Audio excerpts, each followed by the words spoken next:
Sorry to interrupt, but we have a breaking news story from your Action News team. Live from Bethlehem, we have our team of reporters on site to give you the latest in this breaking news story.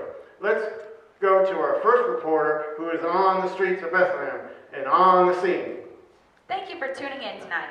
My name is Elliot, your on-the-scene action reporter, where we have been called to report a strange disturbance.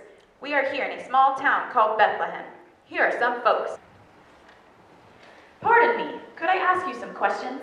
Sure, ma'am. You guys live around here? Yep, we tend the sheep in these fields. Right. What's happening here? Why have you left your sheep?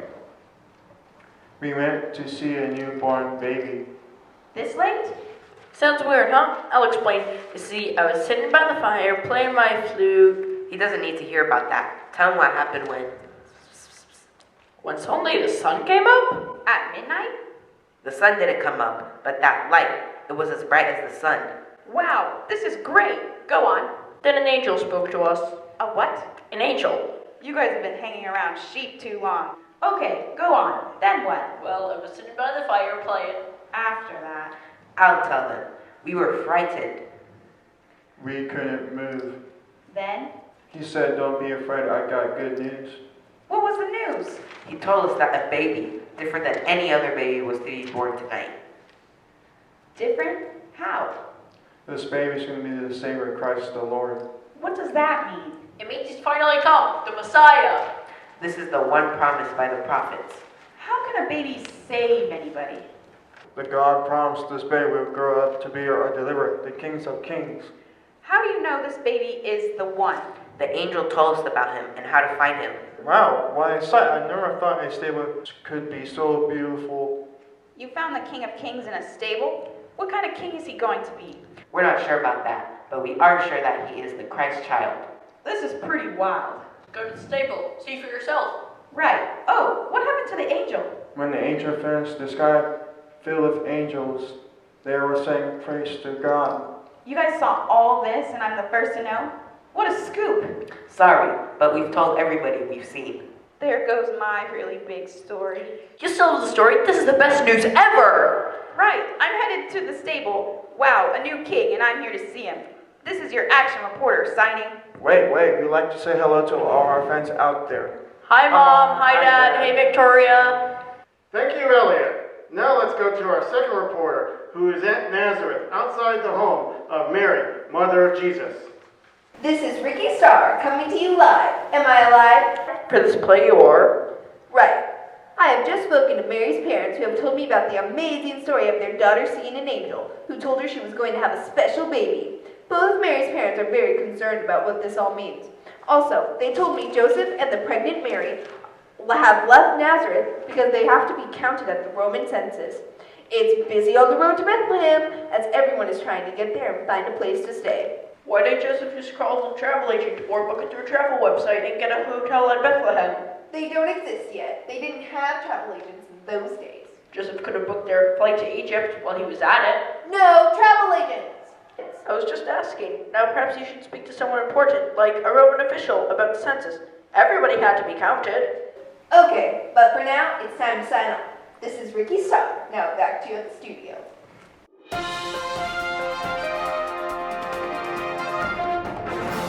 Thank you, Ricky. Now let's go to our science correspondent, Vaughn Treese. I'm Von Treese, veterinarian, the science host for this network. I am talking to a special donkey. His name is, there is no name, just the number, 007. That's right, no name. I'm 007, a secret agent donkey. Since all male donkeys are called Jacks, would it be okay to call you Jack instead of 007? Sure, Jack will do. Good undercover name. What's all the secrecy about anyway? You appear to be wearing a disguise. Can't tell you too many details, you know. I was part of the getaway plan. That much I can tell you. Herod was out to kill the baby. Are you talking about when Mary, Joseph, and Jesus had to flee? Shh, keep it down. Very dangerous situation. Let me start at the beginning. I was taking them to Bethlehem. As you might know, donkeys are excellent mounts for fragile cargo. We are sure-footed because less food than a horse or ox, and we are particularly patient and persistent animals. and as a result make excellent pack animals. So what valuable cargo were you carrying? A pregnant woman who was carrying the Messiah. Let's refer to her as Mary Smith. Where were you headed? Bethlehem for the census. It was a busy place, big crowds. We blended in, but we was found out. How did that happen? Big star appeared in the city. All these shepherds coming and going and spreading the word. Pretty soon, it was all over the city.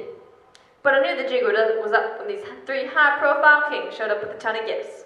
What kind of gifts? Gold, frankincense, and myrrh, with loads of cash. Seems like they had tipped off King Herod. Now King Herod was jealous of his power. When he heard that there was a new king had been born, he wanted to know where, so he could, off the baby.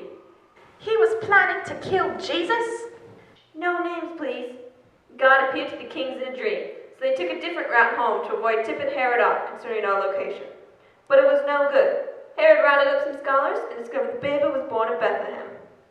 Herod just decided he'd kill all the babies born over a 2-year period to make sure he got the one the kings had come to worship. I remember reading about that in the Bible. It was a terrible slaughter of innocent babies. Dreadful. Anyway, Joe, we'll call him Joe Smith, got word to flee with Mary and the baby. So he packed us up in the middle of the night and we fled. Let's say to an undisclosed hideout in Egypt, where Herod had no power. That sounds very exciting. What happened next?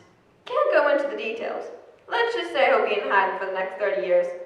I was assigned to train a new agent, my daughter, for a very important assignment involving the Messiah. I'm picking up an incoming message. I've got to go. Bye. Now back to the studio.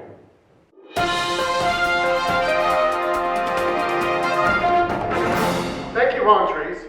We now have an on-site reporter who is at the stable.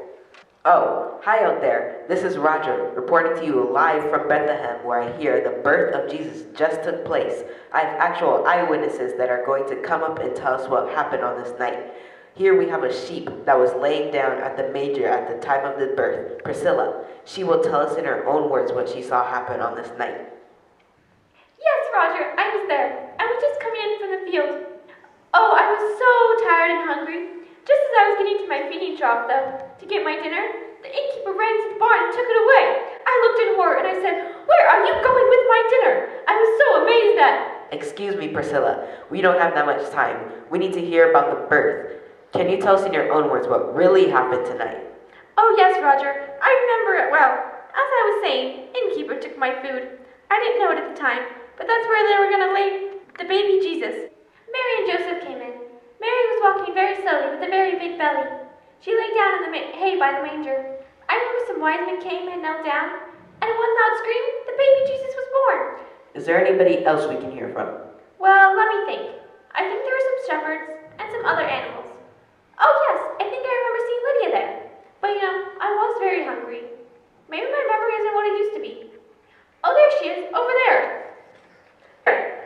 Madam, did you just see the baby Jesus? Yes, I was there. I helped deliver the baby Jesus. Great. What did you see? On this night that Jesus was born, so many wondrous things happened. There was a star in the sky that shone so brightly, it was almost like the sun was out. After Mary gave birth, she explained to me that an angel came to her and told her that this baby was very special. This baby was the Son of God. I believe that because I saw animals come to the stable and lay down by the manger where the newborn baby was laid. Shepherds came from their fields. And then there were 3 wise men. They brought the baby Jesus some gifts. I'm not sure, but I think they brought him some DVDs, some candy canes, and some of my own personal favorites, chocolate-covered cherries. DVDs? Really? Now I remember it. It was gold, frankincense, and myrrh.